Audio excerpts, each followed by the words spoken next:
할렐루야.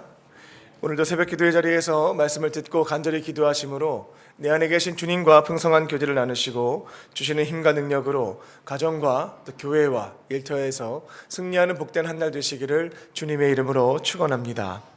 오늘 말씀의 제목은 사랑은 머물지 않고 움직인다입니다. 사랑은 머물지 않고 움직인다입니다. 우리는 모두 사랑하며 살아갑니다. 부모는 자녀를 사랑하고 친구는 서로를 아끼며 가족은 서로를 위해서 희생하며 살아갑니다. 사랑은 우리의 삶을 따뜻하게 하고 힘든 순간에도 다시 한번 일어설 수 있는 이유가 되기도 합니다. 하지만 사랑이라고 하는 것은 단순히 감정이 아닙니다. 진정한 사랑이라고 하는 것은 행동으로 나타납니다. 사랑한다는 말이 아무리 아름답다라고 해도 그 사랑이 행동으로 드러나지 않으면 깊은 감동을 주지 못합니다. 부모가 자녀를 사랑한다고 말하지만 관심을 주지 않고 필요한 순간에 외면한다면 그것은 진정한 사랑이라고 말할 수가 없겠습니다. 친구를 아낀다고 말하면서 힘든 순간에 모른 척한다면 그 관계는 깨어지고 말 것입니다. 사랑은 말이 아니라 행동으로 증명될 때 참된 가치가 드러납니다. 신앙도 마찬가지입니다. 많은 분들이 나는 예수님을 사랑합니다 라고 고백합니다. 하지만 예수님을 진정으로 사랑하는 사람은 조금 다릅니다. 단순히 말로만 사랑을 고백하는 것이 아니라 그 사랑을 삶 속에서 드러낸다라는 겁니다. 예수님을 사랑한다고 하면서도 여전히 세상의 것들을 더 많이 사랑하고 예수님보다 자신의 뜻을 우선한다면 그 고백은 진정한 사랑이 아닐 수도 있다. 이 점을 의심해 봐야겠습니다. 오늘 본문에도 예수님을 사랑한다고 했던 사람들이 등장합니다. 하지만 그들의 행동은 각각 달랐구나라는 것을 알 수 있습니다. 어떤 사람은 끝까지 예수님 곁을 지켰고 어떤 사람은 사랑한다 말했지만 그 곁에서 도망쳤으며 어떤 사람들은 실패했지만 다시금 회복되어 복음을 전하는 삶을 살았다는 것을 볼 수 있습니다. 마가복음 16장은 예수님을 사랑하는 사람들의 삶이 어떻게 다른지에 대해서 보여줍니다. 끝까지 예수님을 사랑했던 사람들은 부활의 기쁨을 가장 먼저 경험하는 은혜를 누렸습니다. 실패했던 사람들은 예수님의 용서와 회복하심을 통해서 다시금 사명을 감당하는 자가 되었습니다. 부활하신 예수님을 만난 사람들은 더 이상 숨지 않았고 세상을 향해 복음을 전하는 사람들로 변화되었습니다. 그렇다면 우리는 예수님을 사랑하는 자들로서 어떠한 삶을 살아가야 되겠습니까?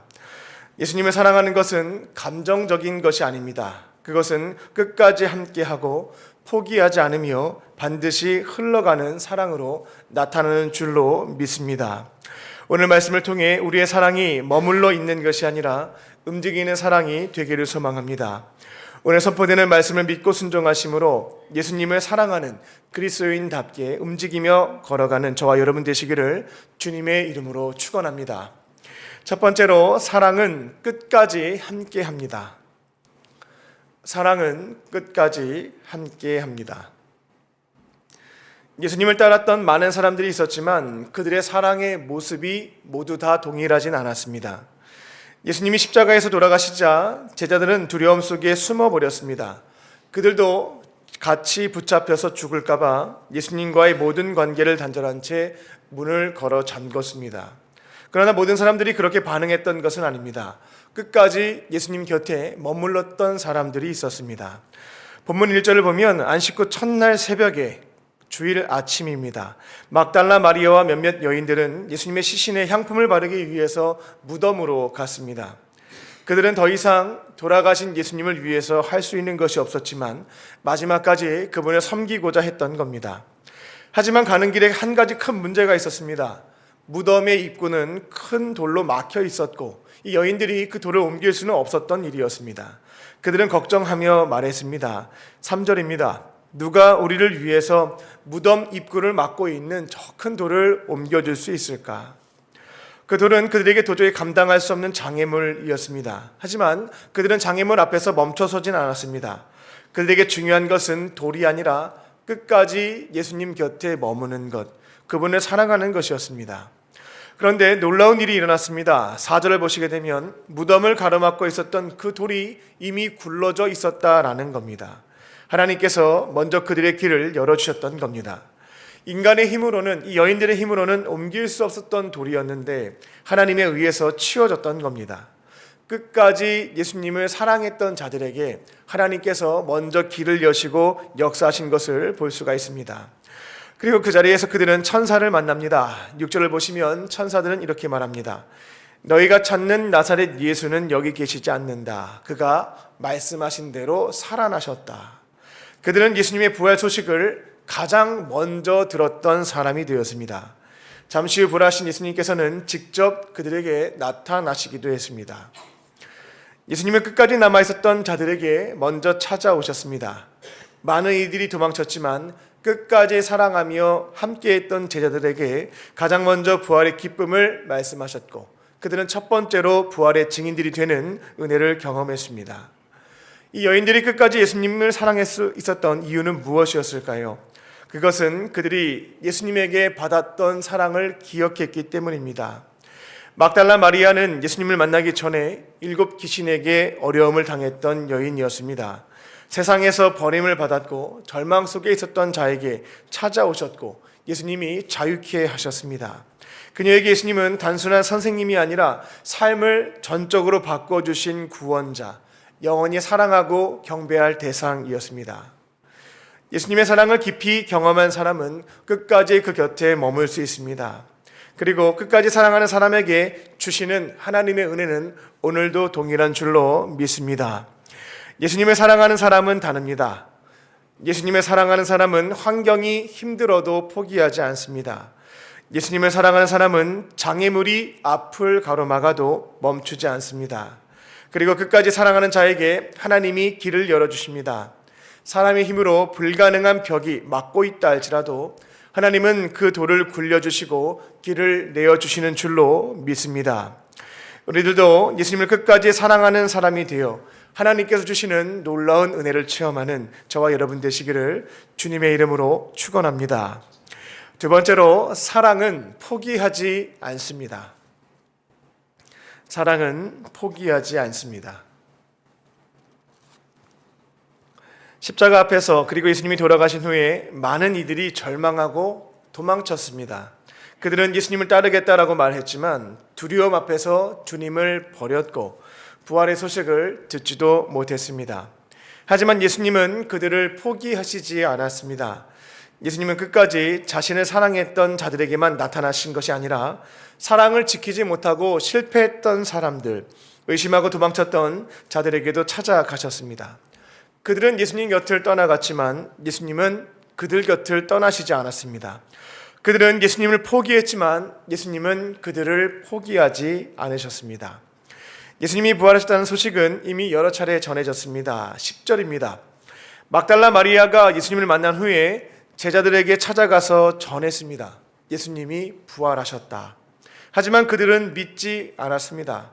예수님이 다시 살아나셨다라고 하는 너무나 기쁜 소식을 들었지만 마음을 닫아버렸습니다. 부활이라는 말을 들었지만 이걸 현실적으로 수용하기에는 어려웠다라는 겁니다. 그런데 예수님은 그런 제자들의 굳어진 마음을 풀어주시기 위해서 직접 그 곁에 찾아가셨습니다.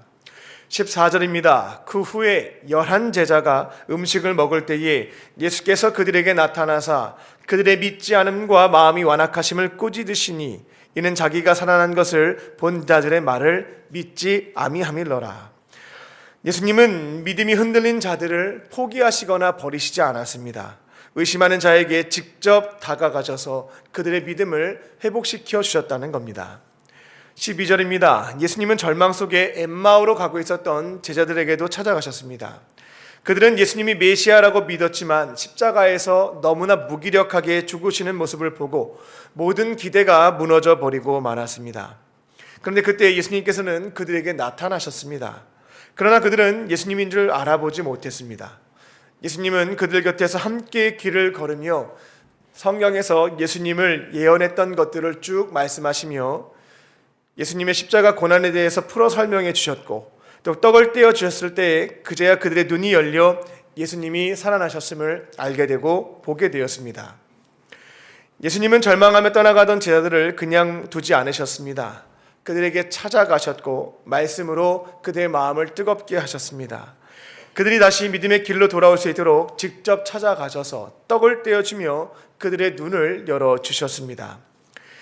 제자들은 한때 예수님을 포기했습니다. 그러나 예수님은 제자들을 포기하지 않으셨습니다. 부활하신 예수님을 만난 후 그들은 완벽히 변화된 모습을 보여줍니다. 두려움에 숨어 있었던 그들이 세상 밖으로 나와서 복음을 전하기 시작했던 겁니다. 예수님은 오늘날에도 동일합니다. 우리를 포기하지 않으십니다. 우리가 실패해도, 우리가 의심해도, 우리가 낙심해도 예수님은 사랑하는 마음으로 찾아오십니다. 우리를 부르시며 우리의 마음을 뜨겁게 하시고 다시금 일으켜 세워주시는 분인 줄로 믿습니다. 오늘도 우리의 연약함 속에서 찾아오시는 예수님을 기대하며 그분의 손을 붙잡고 다시금 일어나서 회복되는 저와 여러분 되시기를 주님의 이름으로 축원합니다. 끝으로 사랑은 흘러갑니다. 사랑은 흘러갑니다. 예수님을 사랑하는 사람은 가만히 있을 수가 없습니다. 사랑은 머물러 있지 않고 반드시 움직이는 것, 흘러가는 것이기 때문에 그렇습니다. 본문 15절에서 예수님은 제자들에게 이렇게 말씀하셨습니다. 너희는 온 천하에 다니며 만민에게 복음을 전파하라. 이 말씀은 단순한 권유가 아닙니다. 부활하신 예수님을 만난 사람들에게 반드시 나타나는 변화에 해당됩니다. 예수님을 만난 사람은 그 소식을 가만히 가지고 있을 수가 없습니다. 예수님이 부활하셨다, 살아계신다, 우리에게 역사하신다라고 하는 것을 경험한 자들, 또 그 따뜻한 사랑을 경험한 자들은 증거하지 않고는 견딜 수가 없다라는 겁니다. 본문 9절을 보면 예수님께서 부활하신 후에 가장 먼저 나타나신 사람이 막달라 마리아였구나라는 걸 볼 수가 있습니다. 예수님을 가장 먼저 만났던 그녀는 주저하지 않았습니다. 주님이 부활하셨다, 살아계신다는 사실을 혼자만 간직하지 않았다는 겁니다. 그녀는 즉시 달려갔고 제자들에게 이 소식을 전했습니다. 예수님의 부활을, 살아계심을, 역사하심을 먼저 경험한 자였기에 그녀는 이 기쁨을 혼자 간직할 수가 없었던 겁니다. 그녀는 예수님의 부활을 세상 속에서 그 부활의 소식을 모르는 자들에게 전하는 사람이 되었습니다.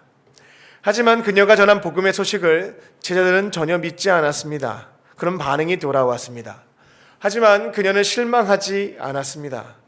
그녀는 예수님을 직접 만났기 때문에 사람들이 어떠한 반응을 보이듯이 관계없이 예수님이 살아계심을, 부활하셨음을 그 곁에 있는 이들에게 증언했습니다. 예수님을 가장 가까이에서 따랐던 제자들은 정작 십자가 앞에서 두려움 속에 도망친 것들을 알 수 있습니다. 그들은 고난 앞에서 실패했습니다. 또한 부활의 소식을 들었습니다만 믿지 못했습니다. 하지만 예수님은 그들을 찾아가셨고 회복시키셨으며 마침내 그들에게 사명을 맡겨주시게 됩니다. 15절입니다. 너희는 온 천하에 다니며 만민에게 복음을 전파하라. 두려움 속에 있었던 제자들은 이 말씀을 듣고 마침내 세상을 향해서 만민에게 두루다니며 복음을 전하는 사람들이 되었습니다. 그 변화의 대표적인 인물이 바로 베드로입니다. 베드로는 예수님을 3번이나 부인했던 사람이었습니다. 예수님을 가장 많이 사랑한다고 고백했지만 위기의 순간에 예수님 모릅니다 저주했던 사람이었습니다. 하지만 부활하신 예수님을 만난 후에 그는 완벽하게 달라졌습니다. 사도행전 2장을 보게 되면 베드로가 오순절에 성령을 받고 복음을 전할 때 한 번의 설교로 3,000명이 회심했구나라는 것을 볼 수가 있습니다. 베드로는 예수님을 만난 후에 더 이상 두려워하지 않았습니다. 이제는 모든 사람 앞에서 예수님이 살아나셨다, 부활하셨음을 담대하게 선포하는 사람이 되었습니다. 사랑이라고 하는 것은 가만히 있지 않습니다. 사랑을 경험한 자들은 반드시 움직이고 흘려보내게 되어 있습니다. 우리가 예수님을 진정 사랑한다면, 그 사랑을 경험했다면 전하지 않을 수가 없다라는 겁니다. 복음을 전하는 일은 특별한 사람들만 하는 것이 아닙니다. 예수님의 사랑을 경험한 사람들이 감당하는 것인 줄로 믿습니다. 예수님은 우리를 구원하셨습니다. 우리를 죄에서부터 용서해 주셨고 부활하신 예수님은 우리와 동행하시며 또 영원한 생명도 약속해 주셨습니다. 이 놀라운 소식을 우리만 알고 있어서는 안 되겠습니다. 부활하신 예수님을 만난 사람들은 더 이상 과거의 삶을 살지 않고 이제는 복음을 증언하며 살아가는 삶으로 변화되는 줄로 믿습니다. 부활하신 예수님의 사랑이 우리를 통해 흘러가기를 소망하며 내가 만난 예수님을 증거함으로 만민에게 두루 다니며 복음을 전파하며 사는 저와 여러분 되시기를 주님의 이름으로 축원합니다. 기도하겠습니다. 참 좋으신 하나님, 오늘도 우리에게 하루를 더 살 수 있는 고귀한 생명을 주시고 하루의 시작을 세상의 거짓 메시지에 귀 기울이지 않고 살아계신 하나님의 말씀으로 열게 하시니 감사합니다. 예수님에 대한 사랑을 끝까지 지켜가게 하여 주시고 우리가 받은 사랑을 내 곁에 있는 이들에게 흘려보내게 하여 주시옵소서. 실패하였다 하여 낙심하지 않게 하여 주시고 주님의 손을 붙잡고 다시 일어나서 복음을 증거하는 증인들이 되게 하여 주시옵소서. 오늘 주님께서 베풀어 주신 은혜와 사랑을 기억하며 마음과 뜻과 정성을 다하여 예물을 드리는 손길들이 있습니다. 어려운 형편 속에서도 간절한 마음의 소원을 담아 예물을 드리오니 모든 기도에 응답하여 주시고 하늘의 신령한 것과 땅의 기름진 복으로 충만하게 채워 주시옵소서. 이곳에 몸과 마음과 영혼의 질병이 있는 환우들이 있습니다. 성령께서 아픈 부위에 친히 안수하여 주시고 치유의 광선을 비추어 주셔서 모든 질병을 깨끗하게 회복시켜 주시옵소서. 그렇게 하실 줄 믿고 감사드리오며 예수님의 이름으로 기도합니다. 아멘.